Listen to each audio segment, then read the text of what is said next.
Assalamualaikum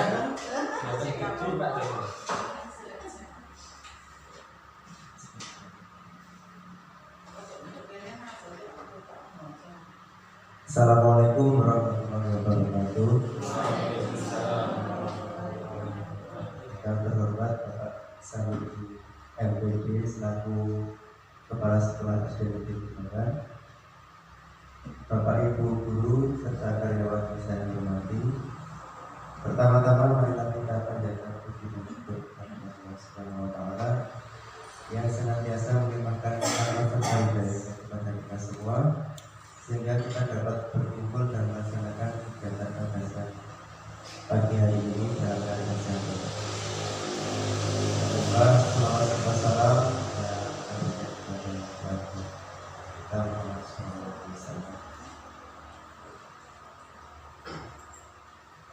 Sebelum acara kita mulai, saya akan membacakan susunan acara. Yang pertama, pembukaan.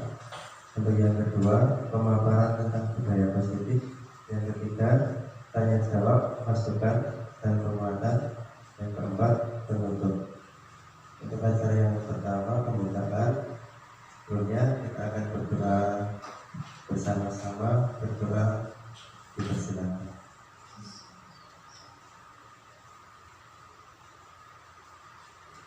Berdoa selesai.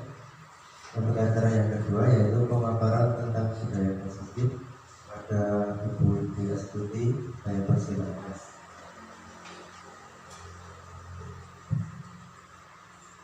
Terima kasih atas waktu yang diberikan kepada saya. Sebelumnya, Assalamualaikum warahmatullahi wabarakatuh. Di pagi hari yang cerah ini, saya ingin memaparkan tentang aksi nyata saya sebagai tugas calon guru penggerak angkatan 9 tentang aksi nyata, yaitu tentang budaya positif.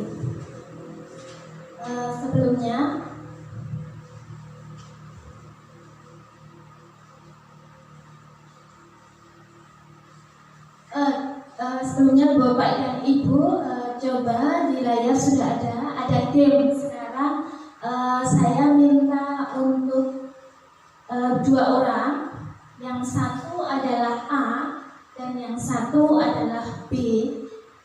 Mungkin Bu Martin dan Bu Ros bisa membantu saya untuk mengikuti game ini. Yang A, Anda adalah A. Tugas Anda adalah mengepalkan tangan, salah satu tangan Anda. Coba Anda bayangkan bahwa Anda menyimpan sesuatu yang sangat berharga di dalam kepalan tangan Anda. Anda perlu jaga benda tersebut sekuat tenaga Anda karena begitu pentingnya untuk kehidupan Anda. Sedangkan yang B adalah rekan Anda. Jadi rekan samping Anda adalah mencoba untuk dengan segala cara untuk membuka kepala tangan temannya tadi. Nah, teman yang B boleh membujuk, menghardik, menggoda, mengelitik, bahkan menawari Anda uang agar Anda bersedia membuka kepala Anda.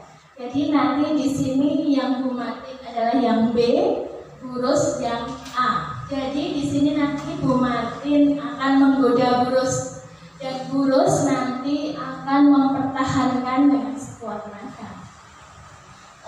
Bapak dan Ibu guru, mari kita perhatikan ya. Teman kita akan mencoba game, coba bukalah. Coba Bu. Ya Bu, digoda. Tangannya yang digoda.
ada pada diri kita. Jadi kita meskipun kita itu bisa mengontrol orang lain, tetapi kita itu yang mengontrol diri sendiri. Orang lain bisa dikontrol kita, tetapi hanya sesaat. Kemudian dia akan mencoba untuk mempertahankan kembali. Nah, seperti yang dikirim tadi adalah cara kontrol kita. Jadi semua posisi kontrol ada di diri kita. Nah, miskonsepsi tentang kontrol. Nah, ilusi guru mengontrol murid. Ilusi bahwa kritik dan membuat orang merasa bersalah dapat menguatkan karakter. Ilusi bahwa semua penguatan positif efektif dan bermanfaat. Ilusi bahwa orang dewasa memiliki hak untuk memaksa. Tapi tadi itu tidak bisa ya di game tadi ya, ternyata sudah diberikan. Nah, miskonsepsi tentang budaya positif di sekolah dapat dijalankan dengan menerapkan konsep-konsep inti seperti yang pertama disiplin positif, yang kedua motivasi perilaku manusia yaitu hukuman dan penghargaan, yang ketiga posisi kontrol restitusi, keyakinan kelas, yang terakhir adalah segitiga restitusi dalam penyelesaian suatu masalah. Nah, cara penerapan disiplin yang mengajarkan anak bertanggung jawab dan menumbuhkan kesadaran diri berdasar nilai-nilai kebajikan. Disiplin diri yang dapat mengontrol diri dalam melakukan sebuah tindakan. Disiplin positif dapat membuat murid memahami dan menyadari bahwa berdasar motivasi intrinsik bukan akibat paksaan, hukuman, atau penghargaan. Selanjutnya adalah tentang nilai kebajikan. Nilai-nilai kebajikan adalah sifat-sifat positif manusia yang merupakan tujuan mulia yang ingin dicapai setiap individu. Nilai-nilai kebajikan yang diyakini seseorang, maka motivasi intrinsiknya akan terbangun, menggerakkan motivasi dari dalam untuk dapat mencapai tujuan mulia yang diinginkan, yang nantinya akan sampai kepada profit pelajar Pancasila, yaitu ada 6 dimensi Bapak Ibu.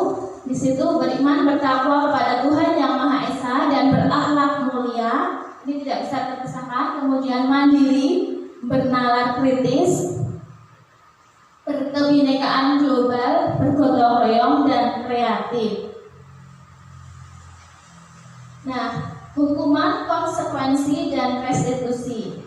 Nah, jika hukuman itu bersifat tidak terencana atau tiba-tiba, bersifat satu arah dari pihak guru yang memberikan dan murid hanya menerima suatu hukuman tanpa melalui suatu kesepakatan atau pengarahan dari pihak guru, baik sebelum atau sesudahnya. Jadi kalau hukuman itu seperti ini Bapak Ibu, datang secara tiba-tiba, jadi spontan.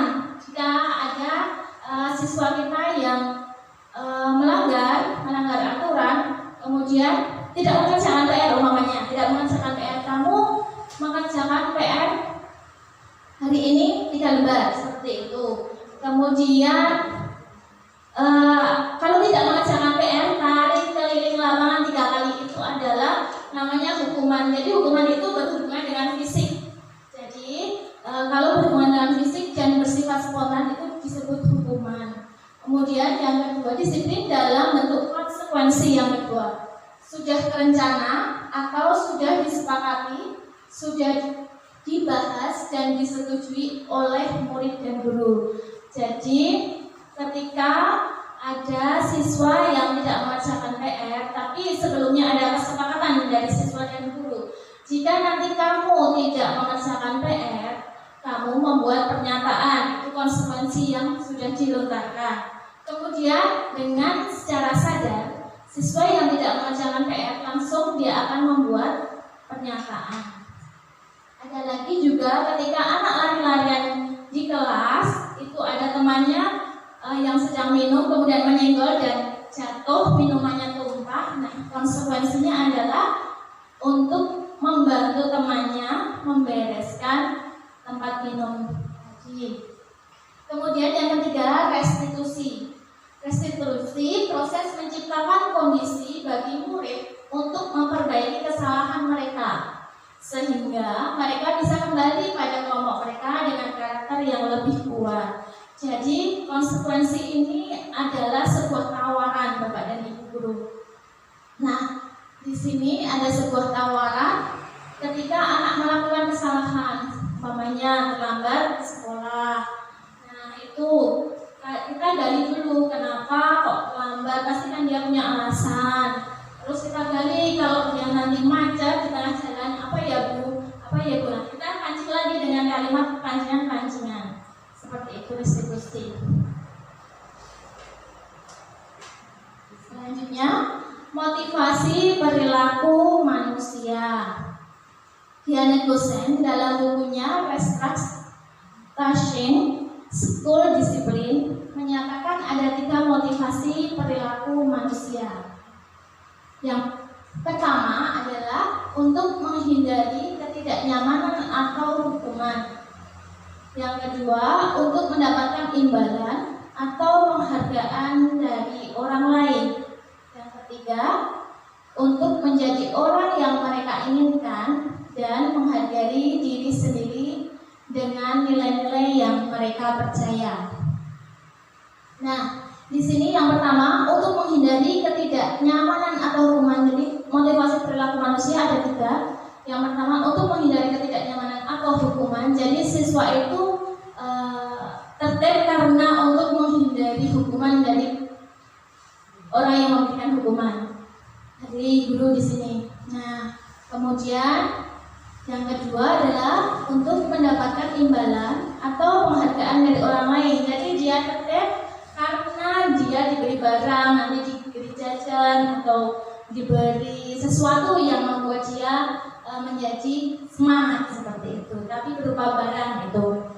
Kemudian yang ketiga, untuk menjadi orang yang diinginkan dan menghargai diri sendiri dengan nilai-nilai yang mereka percaya. Jadi anak tersebut sudah terbangun motivasinya dari dalam diri. Jadi yang nomor 1 dan nomor 2 itu kira-kira motivasi dari dalam atau dari luar deh Bapak Ibu? Dari luar, ya betul. Motivasi dari luar karena menghindari ketidaknyamanan atau hukuman. Jadi kalau saya tidak melakukan ini pasti ada hukumannya, seperti itu. Yang kedua, untuk mendapatkan imbalan, saya tak mengerjakan ini supaya nanti saya mendapat makanan dari guru, seperti itu. Nah, sekarang coba direfleksikan kembali Bapak dan Ibu, mana motivasi yang sering murid lakukan mayoritas? Apakah motivasi untuk menghindari ketidaknyamanan atau hukuman, ataukah untuk mendapatkan imbalan atau penghargaan dari orang lain, atau untuk menjadi orang yang mereka inginkan dan menghargai diri sendiri dengan nilai-nilai yang mereka percaya? Kalau yang kelas 1, 2, 3 mungkin masih di yang pertama ya, untuk menghindari ketidaknyamanan atau hukuman. Sedangkan untuk yang kelas 5 dan 6 mungkin sudah ada motivasi dari dalam dirinya yang disebut motivasi intrinsik, dari dalam dirinya yang mereka anggap yakin bahwa ada nilai-nilai yang mereka percaya. Yang selanjutnya, dihukum oleh penghargaan. Nah, saya pun juga pernah melakukan ini Bapak dan Ibu, dihukum dengan penghargaan. Nah, di sini penghargaan maupun hukuman adalah cara-cara mengontrol perilaku seseorang yang menghancurkan potensi untuk pembelajaran yang sesungguhnya. Menurut Kohn, secara ideal tindakan belajar itu sendiri adalah penghargaan sesungguhnya. Penghargaan tidak efektif. Penghargaan akan merusak hubungan. Penghargaan mengurangi ketepatan. Penghargaan menurunkan kualitas. Penghargaan mematikan kreativitas. Bahkan ketika kita memberikan sesuatu berupa barang kepada anak, maka anak yang lainnya akan Bunda, saya tidak bisa Bu, saya minder, terus dia menjadi minder. Nah, akan juga merusak hubungan, mengurangi ketepatan, jadi dia akan tegar seperti itu, menurunkan kualitas. Jadi yang tadinya, jadi setiap anak itu memiliki potensi masing-masing ya Bapak dan Ibu. Jadi jangan khawatir, semua anak memang memiliki potensi masing-masing. Dan kita di sini menuntut anak untuk mengembangkan potensinya. Nah, mungkin ada anak yang di akademiknya tinggi, tapi dia juga ada kelemahannya. Bahkan sebaliknya, ada yang anak yang akademiknya kurang, tapi dia pandai di keterampilan seperti itu. Jadi semuanya sudah memiliki kemampuan tersendiri. Nah, jadi kalau kita memberikan tepuk tangan itu boleh atau tidak Bapak Ibu? Sangat boleh. Betul. Itu termasuk apa Bu? Reward atau apresiasi. Jadi yang dimaksud di sini hukuman adalah sebuah barang. Jika kita memberikan acung jempol itu sangat dianjurkan karena untuk membangkitkan motivasi dari diri anak. Kemudian pujian juga boleh ya Bapak Ibu? Boleh ya, pujian juga boleh. Itu sangat dianjurkan karena untuk membangkitkan semangat untuk anak-anak yang lain. Ketika ada anak yang sudah bisa, bagus, lanjutkan, semangat. Pasti anak yang lain dia juga akan tertarik. Jika dia juga akan tertarik dan mencoba untuk melakukan sesuatu yang terbaik. Nah, setiap apa yang dilakukan oleh anak itu kita semampunya kita untuk tetap menghargai. Seperti itu. Nah, selanjutnya adalah keyakinan kelas. Keyakinan kelas adalah salah satu disiplin positif yang bisa kita terapkan dalam membangun budaya positif di sekolah. Dengan adanya keyakinan kelas, di setiap kelas diharapkan dapat mewujudkan tujuan pendidikan yang berorientasi kepada visi misi sekolah. Keyakinan ini berisi nilai-nilai kebajikan universal yang disepakati secara tersirat dan tersurat, seperti keadilan, kehormatan, peduli, integritas, kejujuran, pelayanan, keamanan, kesabaran, tanggung jawab, mandiri, berprinsip, keselamatan, kesehatan, dan masih banyak lagi nilai-nilai kebajikan universal. Nah, di sekolah ini sudah diterapkan, Bapak dan Ibu guru pasti sudah menerapkannya. Jadi kita tinggal menguatkan saja. Kita bersama-sama belajar untuk menerapkan budaya positif ini. Nah, keyakinan kelas, apakah di setiap kelas sudah membentuk keyakinan kelas Bapak dan Ibu? Kelas 4 sudah belum Pak? Oh ya, nanti kita bersama-sama, nanti saya ada contohnya untuk keyakinan kelas. Jadi keyakinan kelas ini dimulai dari peraturan kelas. Peraturan kelas itu bersifat biasanya memaksa ya Bapak dan Ibu. Nah, seperti paksaan. Nah, sedangkan kita bisa mengubahnya peraturan kelas itu menjadi sebuah keyakinan yang di dalamnya ada nilai-nilai kebajikan. Seperti contoh, tidak boleh datang terlambat. Itu kita ubah menjadi suatu keyakinan adalah datang ke sekolah tepat waktu. Nah, seperti itu. Jadi kita bisa menghilangkan kata tidak, atau kita bisa merubah kalimat itu menjadi kalimat positif. Nah, kalau tidak itu kan kalimat negatif. Nah, kita bisa mengubah menjadi kalimat positif. Yang selanjutnya adalah tidak boleh berlari-lari di dalam kelas. Biasanya kelas 1, 2, 3 pasti masih suka berlari-lari. Itu. Kemudian kalimat keyakinannya bagaimana Bapak dan Ibu? Tidak boleh berlari-lari di dalam kelas. Menjaga ketenangan di dalam kelas boleh. Kemudian ada lagi tidak boleh mengganggu teman.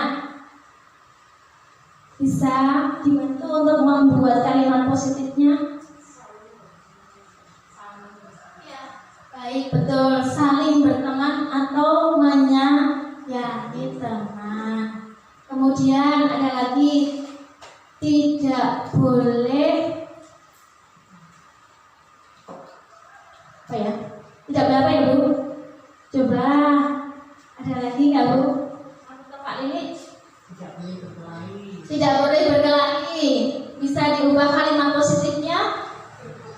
Hidup rukun. Nah, hidup rukun. Kemudian datang tepat waktu tadi ada nilai-nilai kebajikannya.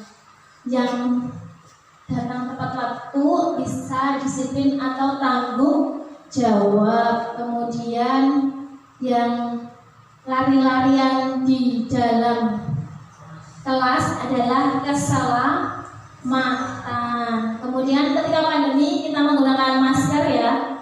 Nah, itu menggunakan masker di area umum termasuk kesehatan. Kemudian kalau tidak membuang sampah di dalam kelas, kalimat positifnya bagaimana, Bu? Menjaga kebersihan kelas. Nah, termasuk dalam kebersihan dan kesehatan. Nah, seperti itu. Jika kita memakai helm ketika berkendara itu juga ada nilainya, nilai keselamatan. Nah, dan masih banyak lagi nanti dari Bapak dan Ibu guru masih ada ide-ide yang lain pastinya seperti itu. Nah, keyakinan kelas bersifat lebih abstrak daripada peraturan yang lebih rinci dan konkret. Keyakinan kelas berupa pernyataan universal. Pernyataan keyakinan kelas senantiasa dibuat dalam bentuk positif yang tadi sudah kita buat bersama-sama. Keyakinan kelas hendaknya tidak terlalu banyak sehingga mudah diingat dan dipahami oleh semua warga kelas. Jadi ketika membuat keyakinan kelas itu kalimatnya adalah kalimat yang pendek-pendek dan yang mudah diingat oleh anak-anak. Nah, keyakinan kelas ini juga tidak hanya untuk anak tetapi warga dalam sekolah tersebut untuk melaksanakan. Nah, keyakinan kelas baiknya sesuatu yang dapat diterapkan di lingkungan sekolah ini. Semua warga kelas hendaknya ikut berkontribusi dalam pembuatan keyakinan kelas lewat kegiatan curah pendapat. Jadi kita membuat keyakinan kelas bersama murid kita. Jadi ada pendapat dari siswa kita tampung, kemudian pendapat dari kita tawarkan seperti itu. Dan kita rumuskan dulu peraturan kelas. Kemudian setelah mendapatkan peraturan kelas, mungkin ada 5 atau 6 dalam peraturan kelas, kemudian kita ubah menjadi kalimat positif menjadi keyakinan kelas. Yang selanjutnya bersedia meninjau kembali keyakinan kelas dari waktu ke waktu. Jadi keyakinan kelas itu ada revisinya, jadi kita bisa merefleksi dulu. Kemudian di tengah-tengah jalan, umumnya di tengah-tengah jalan kok keyakinan kelasnya kok ada yang belum ya, itu bisa ditambahkan seperti itu. Keyakinan kelas yaitu guru sebagai fasilitator dan pembentukan keyakinan kelas atau sekolah dengan adanya kesepakatan antara guru dan murid. Keyakinan kelas berupa pernyataan-pernyataan universal yang mudah diingat oleh murid dan diterapkan di lingkungan sekolah. Ya, pernyataan-pernyataan universal yang mudah diingat oleh murid dan diterapkan di lingkungan kelas. Pastinya ini kalau di kelas 1 dan 2 sudah ditulis keyakinannya, meskipun ditulis pasti ada yang juga melanggar seperti itu karena juga namanya anak-anak seperti itu.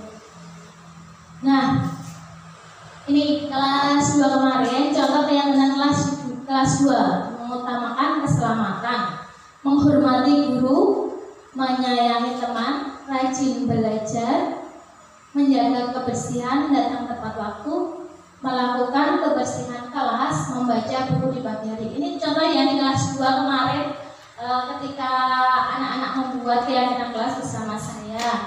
Mungkin nanti di kelas-kelas yang lain, mungkin di olahraga pun juga ada keyakinan kelas seperti itu. Nanti ketika sebelum melakukan olahraga bisa anak-anak melakukan pembentukan keyakinan kelas. Jadi tidak hanya di guru kelas, namun guru olahraga dan guru agama pun juga bisa untuk melakukan keyakinan kelas ini. Jadi ketika bersama guru kelas ada keyakinan kelas, dan ketika bersama dengan guru mata pelajaran juga ada keyakinan di waktu mata pelajaran seperti itu. Nah, nanti Bapak dan Ibu guru bisa bersama-sama dengan murid di kelasnya masing-masing untuk mencoba membuat keyakinan kelas. Nah, kegiatan tugas saya, tugas kamu, tugas guru, dan tugas murid. Di sini saya akan menjelaskan keempat-empatnya. Yang pertama, guru tugasnya mengajar, sedangkan murid adalah belajar. Guru tugasnya mendidik, murid adalah mencoba. Guru menjawab pertanyaan dari murid, murid menghasilkan yang terbaik dari dirinya. Kemudian guru memberi nilai, murid bertanya jika tidak paham. Kemudian guru mengatur kelas, murid mengikuti peraturan di kelas, keyakinan tadi. Kemudian guru menegakkan peraturan kelas, sedangkan murid menjalankan keyakinan kelas, guru juga menjalankan keyakinan kelas. Kemudian tugas guru peduli terhadap semua murid. Murid tugasnya memeriksa tugas mandiri. Kemudian guru tugasnya bukan menyakiti atau disakiti. Guru tugasnya memaksa kamu bukan tugasnya untuk memaksa kamu untuk belajar. Guru tugasnya bukan merapikan barang-barang murid. Kemudian guru tugasnya bukan menyiapkan makanan atau barang-barang alat tulis murid. Sedangkan di sini murid ya Bu ini. Murid bukan tugasnya menyakiti atau disakiti juga. Kemudian murid tugasnya bukan mengeluh. Murid tugasnya bukan merusak barang pribadi atau orang lain. Kemudian murid tugasnya bukan melakukan tugas guru, dan murid tugasnya bukan memutuskan untuk teman kamu. Nah, di sini ada tugas saya, tugas kamu, tugas guru, tugas murid. Semuanya sudah dilakukan oleh Bapak dan Ibu guru. Nah, selain itu ada kebutuhan dasar manusia dan dunia kualitas. Ada 5 kebutuhan dasar manusia. Yang pertama adalah yang di lingkaran putih adalah bertahan hidup. Yang kedua, kasih sayang dan rasa diterima. Yang ketiga, kebebasan. Yang keempat, kesenangan. Dan yang kelima adalah penguasaan. Ketika seorang murid melakukan sesuatu perbuatan yang bertentangan dengan nilai-nilai kebajikan atau melanggar peraturan, hal itu sebenarnya dikarenakan karena gagal memenuhi kebutuhan dasar mereka.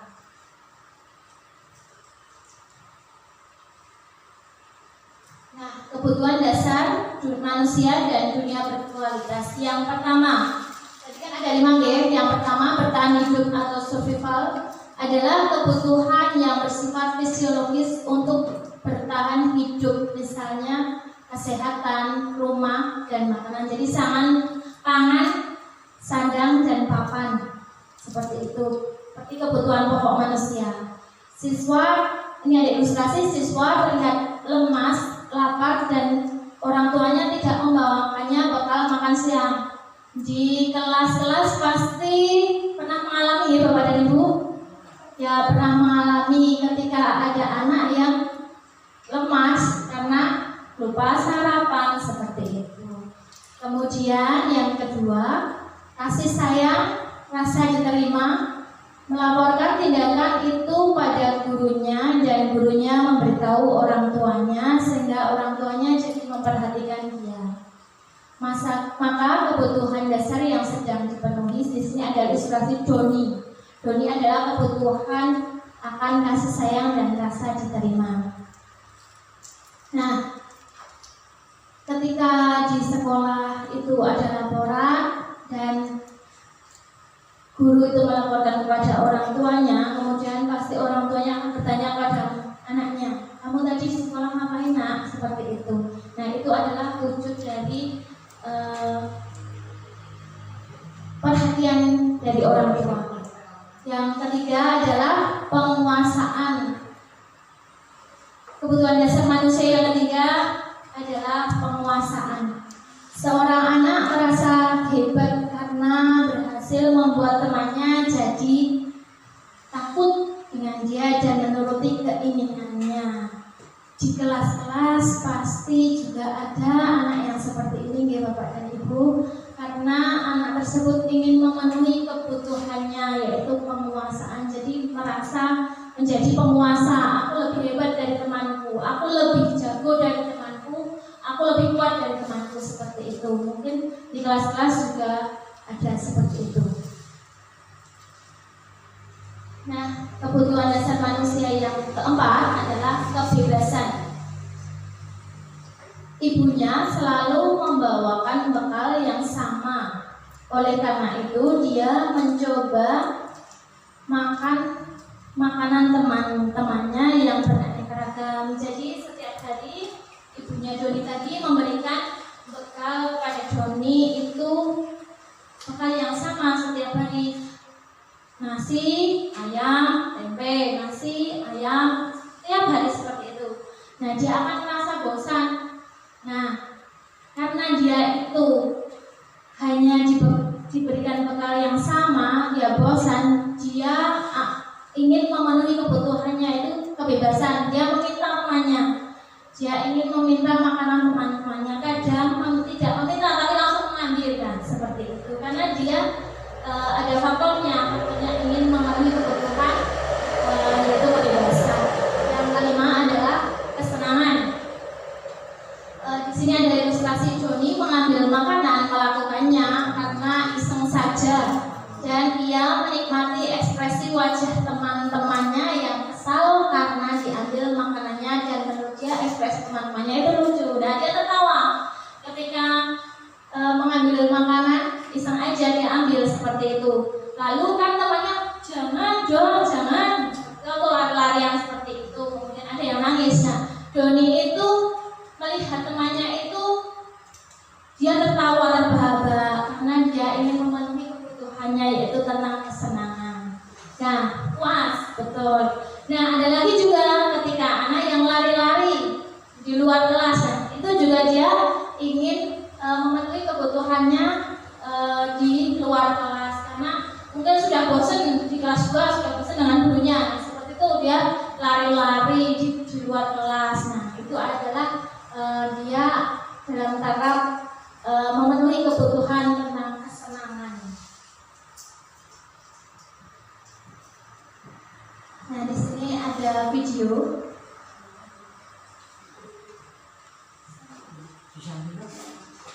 Monggo Bapak dan Ibu dinikmati seadanya.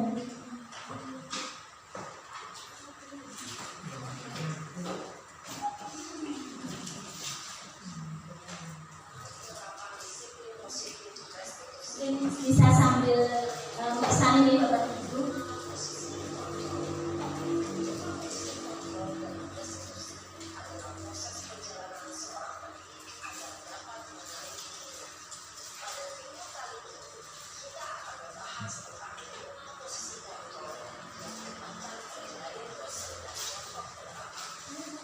Di sini ada 5 posisi kontrol menurut Diane Nicholson. Kita bisa melihatnya bersama-sama. Kita bisa belajar bersama-sama di video.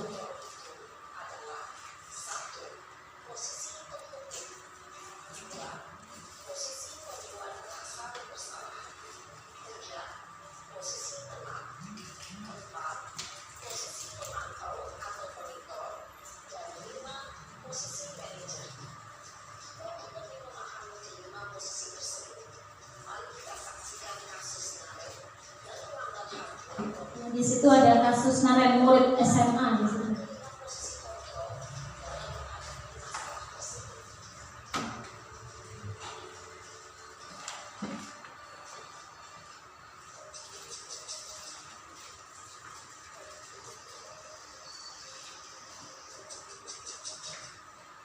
Yang pertama adalah posisi penghukum.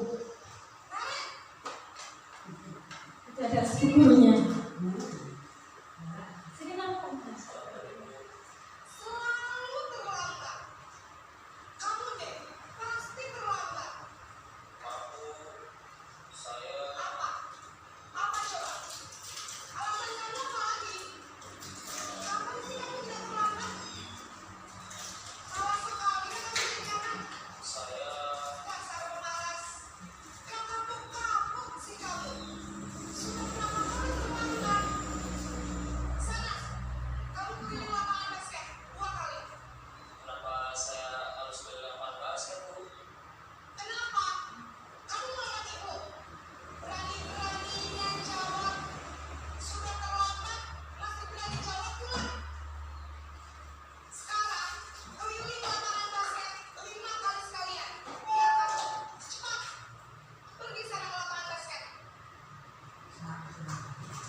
Nah, itu posisi kontrol guru sebagai penghukum, ilustrasinya seperti itu. Jadi kalau menjadi penghukum itu menyakiti anak ya bapak dan ibu.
Maaf ya Bapak dan Ibu, dan tidak bisa dicepatkan dengan harus mengulang dari awal.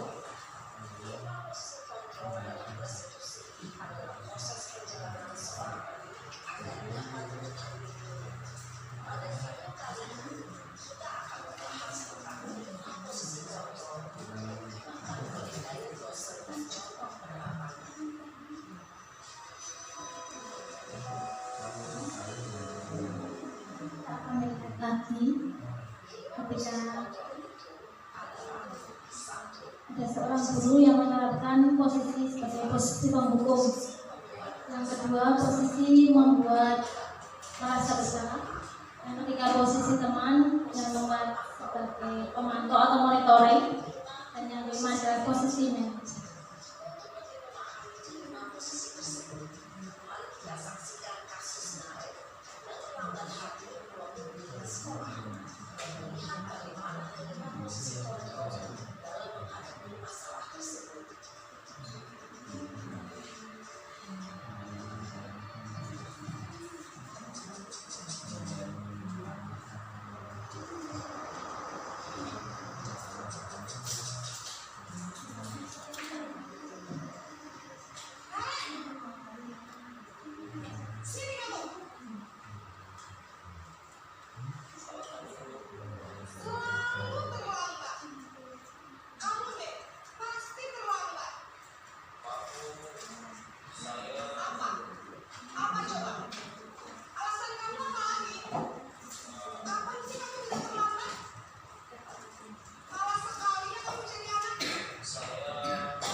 gurunya galak sekali kepada ibu. Belum menghukum aja sudah menakutkan.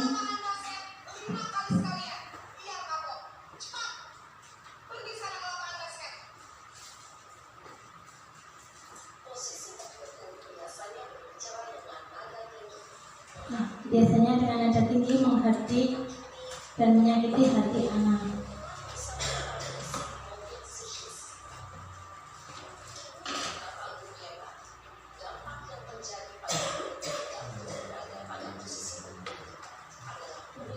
Di situ dapat menjadi penendang, tidak menyangkai guru atau mata pelajaran yang diampu. Yang kedua adalah posisi pembuat merasa bersalah. Masih sama orangnya.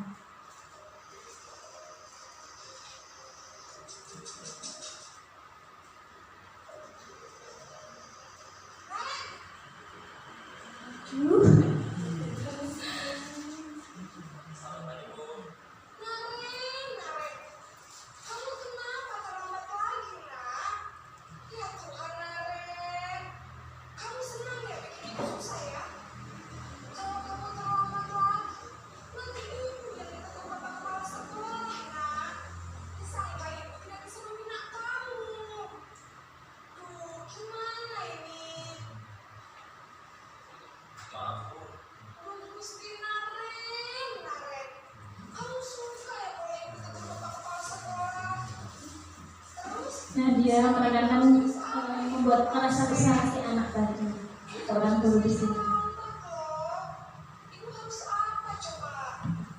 Jangan merasa bersalah. Ibu harus apa coba?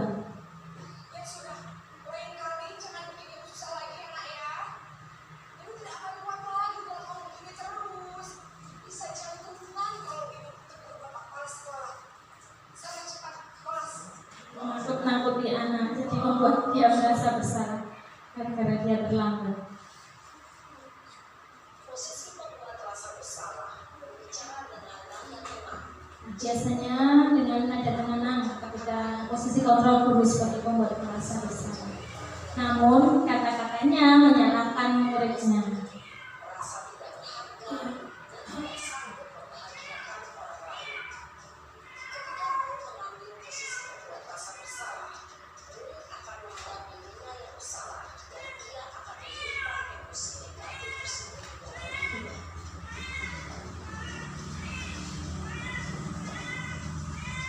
Yang ketiga adalah posisi teman.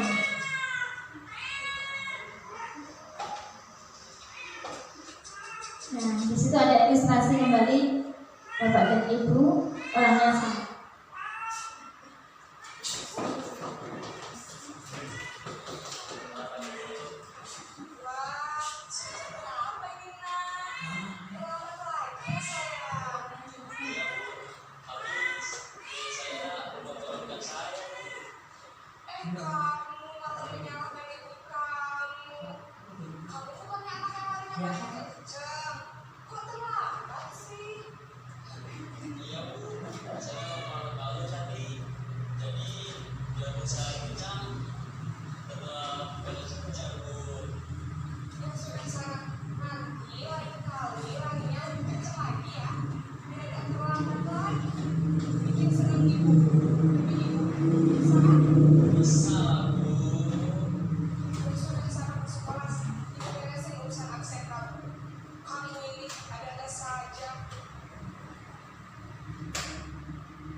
Dalam posisi ini guru sangat ramah, cenderung bersenda guru dengan muridnya. Akan merasa senang, aman, dan akan identitas yang menciptakan adalah identitas sukses atau berhasil. Namun, perlu diingat, karena ini masih dorongan eksternal, maka ada faktor ketergantungan dari murid kepada orang tertentu. Di sini, aksesnya sehingga di lain waktu murid bisa berperilaku baik, namun hanya kepada orang-orang tertentu saja.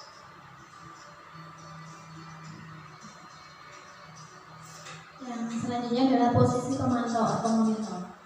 Dan adanya juga sama lagi. Guru tingkatnya.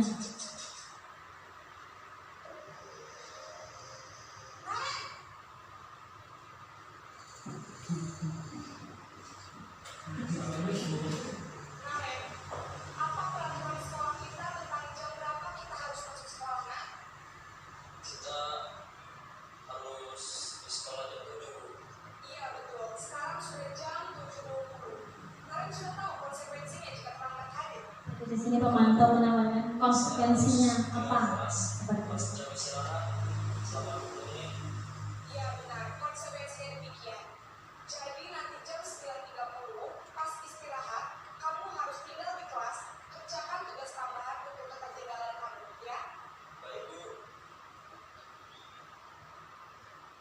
Posisi pemantau mengandalkan perhitungan atau data untuk mengontrol guru, untuk mengarahkan murid berdasarkan peraturan dan konsekuensi. Seorang pemantau menunjukkan bahasa tubuh dan ekspresi wajah yang datar dan cenderung formal.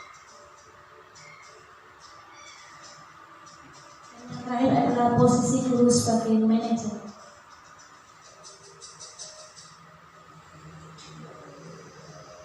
Sama.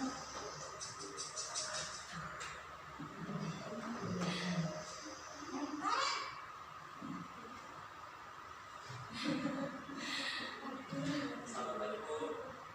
Selamat pagi, Naren. Maaf, Bu. Saya terlambat.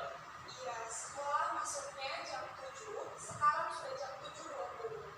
Jadi sekarang bagaimana ya, Naren? Maaf, Bu. Saya lupa sama saya semalam. Baiklah, menurut kamu, keyakinan sekolah yang mana yang perlu kamu tingkatkan? Menghargai diri sendiri dan orang lain mungkin ya, Bu. Setuju. Nah, yang mereka Kamu konsiderasi. meyakini prinsip saling menghormati tersebut? Iya, Bu. Saya meyakininya. Apakah kalian bersedia memperbaiki masalah keterlambatan ini? Bersedia, Bu. Bagaimana kamu akan memperbaiki masalah keterlambatan ini? Saya akan coba untuk tidak lupa menyetel alarm saya, Bu.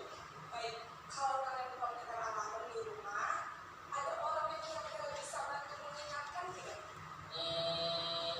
Ada, Bu. Kata saya, Kak Emma. Ada lagi selain KM? Selain Kak Emma, ada ibu saya. Baik, jadi yang mengingatkan Aren adalah Kak Emma dan Ibu Hadiah. Kira-kira akan mulai setel alarm kapan nih, Aren? Setelah pulang sekolah, akan segera saya lakukan. Baik, jadi Naren akan setel alarm untuk bangun besok pagi dan akan diingatkan oleh kakak dan ibu dan Naren ya. Ada lagi yang mungkin perlu dilakukan Naren agar tidak terlambat bangun lagi. Tidak ada, Bu. Baik Naren, terima kasih untuk bersama kami. Sekarang kamu boleh kembali ke kelas untuk belajar. Baik, Bu. Terima kasih. Posisi manajer adalah posisi kontrol yang disarankan untuk membimbing murid memiliki Posisi di sini yang disarankan untuk membimbing putra-putri di sekolah. memecahkan masalah. Tujuan dari posisi ini adalah agar murid dapat berefleksi atas tindakannya. Guru akan dengan tulus memberikan pertanyaan-pertanyaan bermakna, sehingga murid dapat belajar dari kesalahan. Dari kelima posisi kontrol tadi, kira-kira yang dapat kita terapkan yang mana dan Bapak Ibu? Posisi manajer ya Bapak Ibu. Nah, ya, 5 posisi kontrol yang sudah dijelaskan tadi. Yang pertama penghukum, biasanya kata-katanya menyakitkan, kemudian pembuat rasa bersalah, kemudian sebagai teman. Nah, kita sering melakukannya juga sebagai teman ya Bapak dan Ibu. Kemudian pemantau, kemudian manajer. Nah, 5 posisi kontrol penghukum. Nada suara, bahasa tubuh, mata melotot, dan jari menunjuk-nunjuk, menghardik. Kemungkinan murid marah dan mendendam atau bersifat agresif.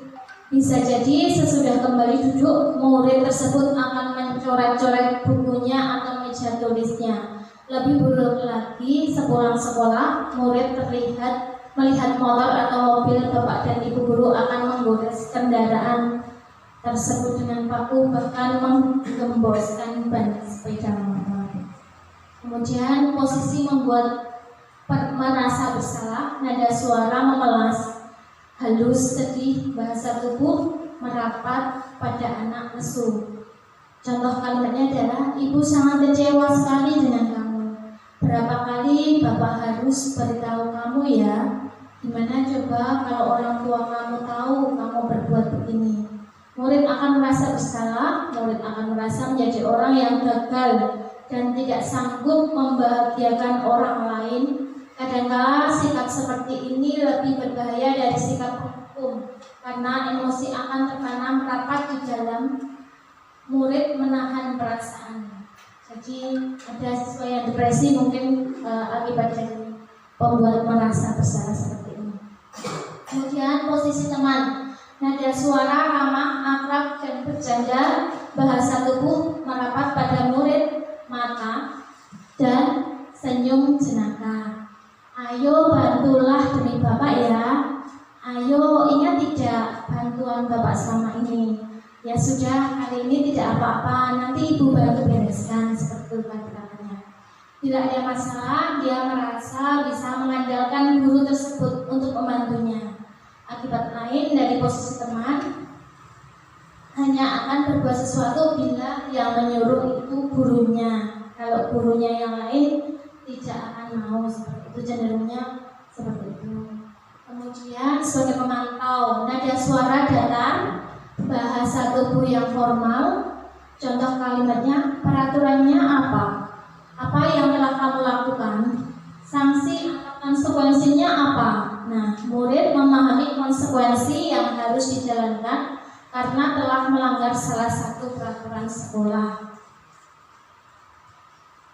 Nah, sedangkan posisi kontrol sebagai manajer, nada suara tulus, bahasa tubuh tidak kaku, mendekat ke murid.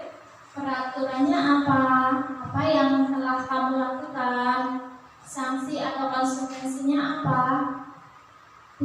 Guru akan mengembalikan tanggung jawab pada murid untuk mencari jalan keluar permasalahannya, tentu dengan bimbingan guru. Kamu kok terlambat? Pasti kamu ada alasannya, bukan? Seperti itu juga. Nah, posisi kontrol guru sebaiknya menggunakan posisi kontrol manajer, karena guru berbuat sesuatu dengan murid, mempersilahkan tanggung jawab atas perbuatannya dan mengarahkan murid untuk menemukan solusinya. Posisi manajer mengacu pada restitusi yang dapat menjadikan murid sebagai manajer untuk dirinya sendiri sehingga ketika identitas positif. Jadi restitusi, mungkin dari Bapak Ibu guru ada yang tahu tentang restitusi? Restitusi adalah itu mengembalikan tanggung jawabnya lagi kepada murid, seperti itu. Nah, di sini ada segitiga restitusi. Restitusi adalah proses menciptakan kondisi bagi murid untuk memperbaiki kesalahan mereka sehingga mereka bisa kembali pada kelompoknya mereka dengan karakter yang lebih kuat. Itu menurut Rosen. Nah, segitiga restitusi itu ada 3 langkahnya. Yang pertama adalah identitas, menstabilkan identitas. Yang kedua, validasi tindakan yang salah. Yang ketiga adalah menanyakan keyakinan. Nah, di sini ada ilustrasi kemarin ini skenario yang saya buat kemarin. Jadi di sini yang mempraktekkan adalah anak-anak yang saya pilih karena saya pada mampu untuk melakukannya. Dan di sini hanya adegan dari Bapak dan Ibu.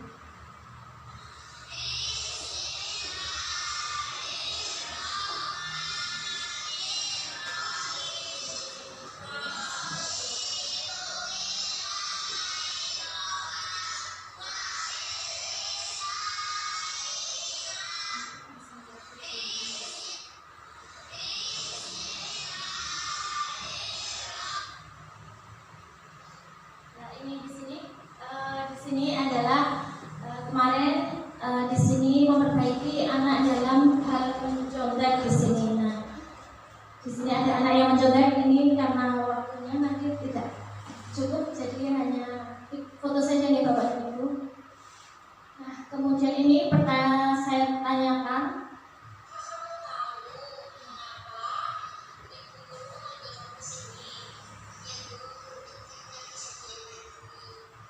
Jadi itu terlambat ke sekolah.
Segitiga restitusi, yang pertama langkah-langkahnya adalah menstabilkan identitas, bertujuan untuk mengubah identitas anak dari orang yang gagal karena melakukan kesalahan menjadi orang yang sukses.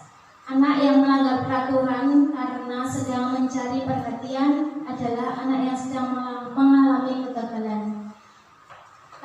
Contoh kalimatnya adalah berbuat salah itu tidak apa-apa. Tidak ada manusia yang sempurna. Saya juga pernah melakukan hal itu. Teman-temanmu pun juga pernah melakukan hal itu. Bapak dan Ibu tidak tertarik untuk mencari kesalahan. Ini salah siapa? Tapi Bapak dan Ibu guru ingin mencari solusinya dari permasalahan ini. Itu adalah menstabilkan identitas.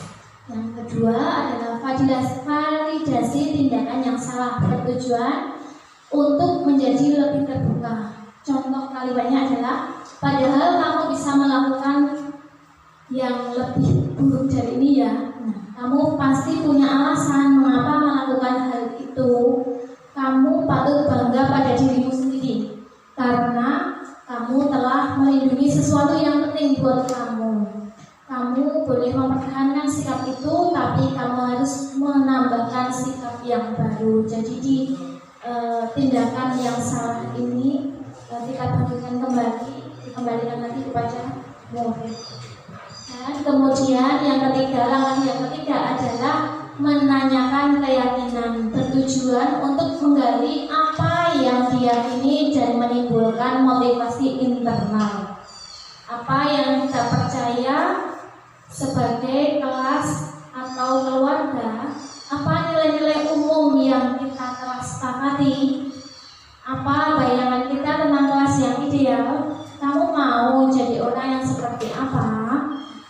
Ketika menanyakan keyakinan, kita kembalikan kepada murid. Murid akan secara otomatis berpikir, tadi kamu sudah tidak menaati nilai-nilai yang mana. Seperti itu, nanti murid akan mencoba mengutarakan pendapatnya. Tapi terkadang di dunia yang nyata sering murid diam membisu Bapak dan Ibu ketika kita bertanya, kenapa kamu kok terlambat? Dia diam membisu, tidak akan menjawab. Nah, kita berusaha untuk menggali pertanyaan kembali. Jadi kita beri pertanyaan pancingan lagi. Kenapa kamu terlambat? Kamu tidak dibangunkan ya? Seperti itu. Nanti dia kalau belum mau menjawab, kita cari lagi. Nah, seperti itu untuk menanyakan keyakinan sampai mendapatkan sebuah solusi dari muridnya. Jadi restitusi ini bukan guru yang memberikan atau menemukan solusi, namun murid yang akan menemukan solusinya sendiri.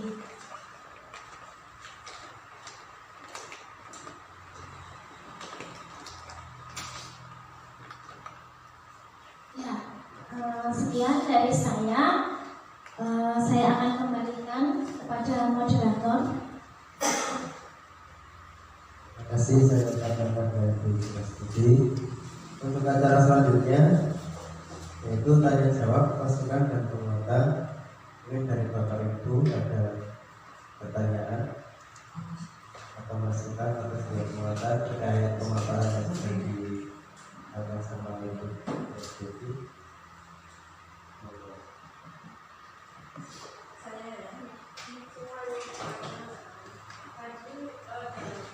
Tadi disebutkan bahwa kelakuan orang dewasa bisa memaksa. Apa artinya dari kata tersebut? Mengapa orang dewasa bisa memaksa? Terima kasih atas pertanyaannya, Bu Ros. Di sana tadi ada perbuatan orang dewasa bisa memaksa dari anak-anak seperti itu. Nah, terkadang kita bisa memaksa kepada murid untuk tetap berada dalam posisi kontrol kita. Nah, namun itu hanya sementara. Jadi sejatinya yang dapat mengontrol diri, mengontrol pribadi adalah ya pribadi kita. Mungkin kita bisa mengontrol, tapi hanya sesaat saja. Setelah itu dirinya sendiri yang dapat mengontrol terhadap apa yang akan dilakukan terhadap dirinya. Seperti itu. Mungkin ada yang lainnya.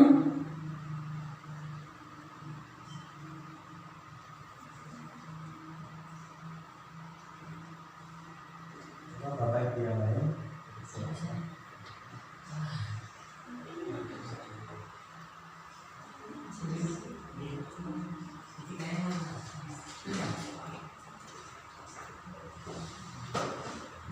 Ya, sedikit saja saya menanggapi apa yang telah dipaparkan oleh Bu Tri Astuti tentang budaya positif. Nah, di sini kalau kita ikuti dari awal sampai akhir tentang pemaparan budaya positif itu, saya kira sangat bagus untuk siswa kita. Bagaimana kita berperan sebagai guru memperlakukan siswa itu sebagai individu yang benar-benar hidup, sebagai individu yang benar-benar kita hargai. Kita berkewajiban untuk membantu, membimbing mereka untuk mencapai suatu kedewasaan. Di sini tadi dari berbagai pemaparan, saya kira sangatlah tepat untuk diterapkan Bapak Ibu di kelas masing-masing, baik dari keyakinan kelas, dari pemberian model-model pemberian hukuman dan sebagainya, itu sangat cocok sekali kita terapkan di sekolah kita. Dan sedikit tadi kita juga dalam memberikan penghargaan kepada siswa, menurut catatan saya tadi kita sebagai guru kurang diperkenankan atau tidak pas kalau kita memberikan suatu penghargaan yang berwujud barang, ya. Kita memberikan penghargaan bisa berwujud simbol-simbol, seumpamanya jempol karena dia hebat, terus ada tepuk tangan dan sebagainya. Itu saja Bapak Ibu, kiranya penguatan yang bisa saya berikan untuk pemaparan dari Bu Tri Astuti tentang budaya positif. Terima kasih sekali atas ilmu yang telah diberikan kepada kita semua. Terima kasih.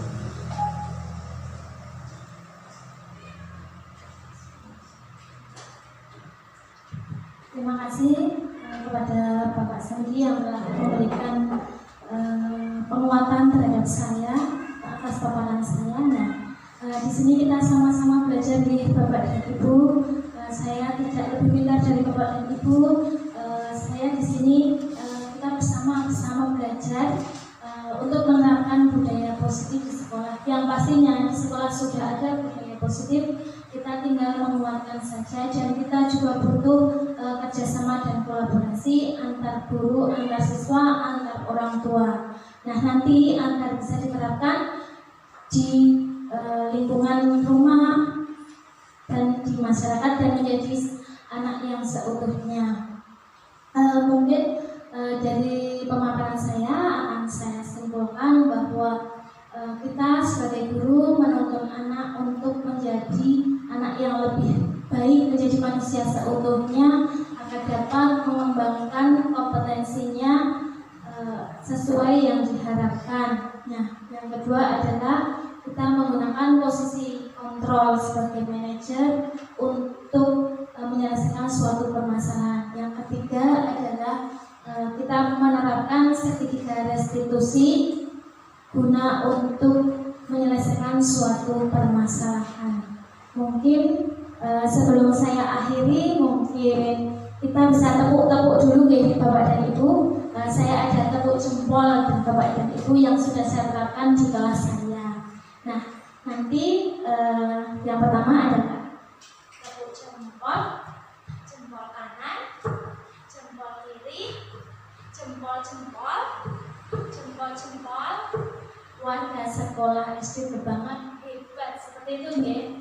Nah, kita akan mulai karena kita tadi sudah duduk dari tadi dan sudah capek untuk mari kita pegangan ya Bapak dan Ibu.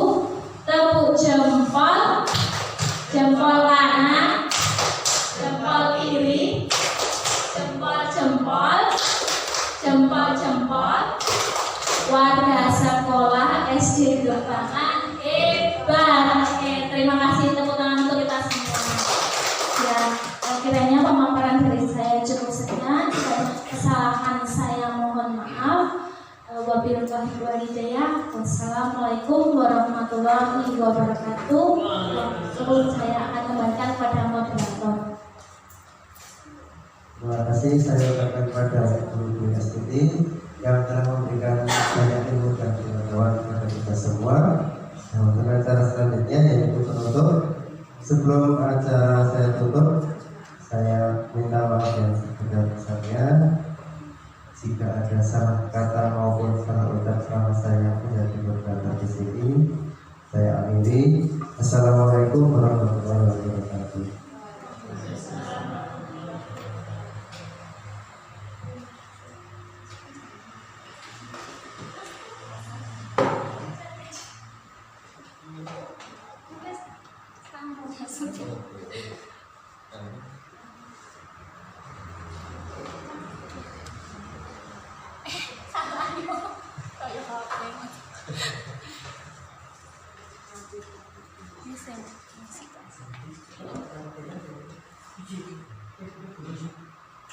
Ini